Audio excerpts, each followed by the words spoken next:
నువ్వులు బెల్లం దంచింది దేవుడికి నివేదన చేసి అమ్మవారికి పూజ చేసి నాగేంద్రుడికి నివేదన చేసి దాన్ని తింటేట వాడికి ఋతుక్రమం సక్రమంగా ఉంటుంది.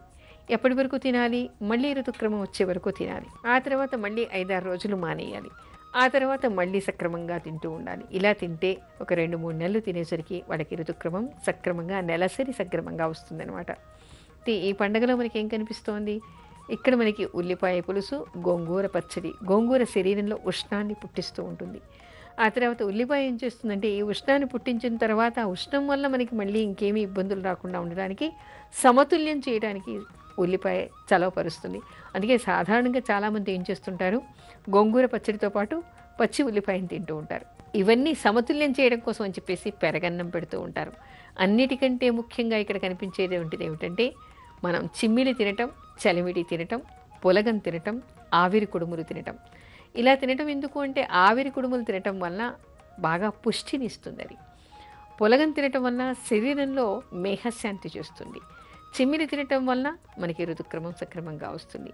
అయితే ఇంకొకటి ఏమిటంటే మనకి చెప్పకుండానే పండగల విషయంలో నాగుల చవితి వచ్చినా, అట్ల తద్ది వచ్చినా, ఉండ్రాళ్ళ తద్ది వచ్చినా తప్పనిసరిగా ఇలాంటివన్నీ నివేదన చేయాలి. నివేదన చేస్తే తప్పనిసరిగా ప్రసాదం మనం తింటాం కదా.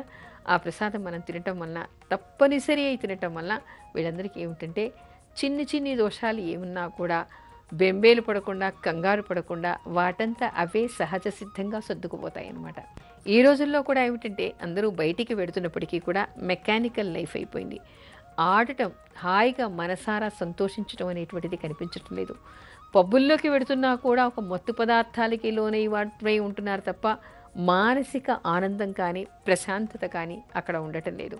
మరి గ్రామీణ ప్రాంతంలో ఆడపిల్లలందరూ ఒక్క దగ్గర చేరి హాయిగా తోటల్లోకి వెళ్ళి అక్కడ ఉయ్యాలలు కట్టుకొని ఊగితే ఏమవుతుంది? ఒక రకమైనటువంటి వ్యాయామం వీళ్ళకి అవుతుంది. ఆ తర్వాత మానసికంగా హాయిగా ఆడుతూ పాడుతూ గెంతుతూ కలిసిమెలిసి ఉండటం వల్ల 10 మందిలో కలవడం, తమ తోటి వాళ్ళతో వాళ్ళ అభిప్రాయాన్ని పంచుకోవడం, ఆనందంగా ఉండడం, అంటే మానసికంగా సంపూర్ణమైనటువంటి ఆనందంతో ఉండటం, పచ్చని చెట్ల మధ్యలో ఉండటం వల్ల ఎలాంటి వాతావరణ కాలుష్యం లేనటువంటి చోట కనీసం ఒక రోజు గడపడం, పచ్చని చెట్లని చూడడం వలన కంటికి ఉండే దోషాలు, కంటికి ఉండే వ్యాధులు కూడా పోతాయిట.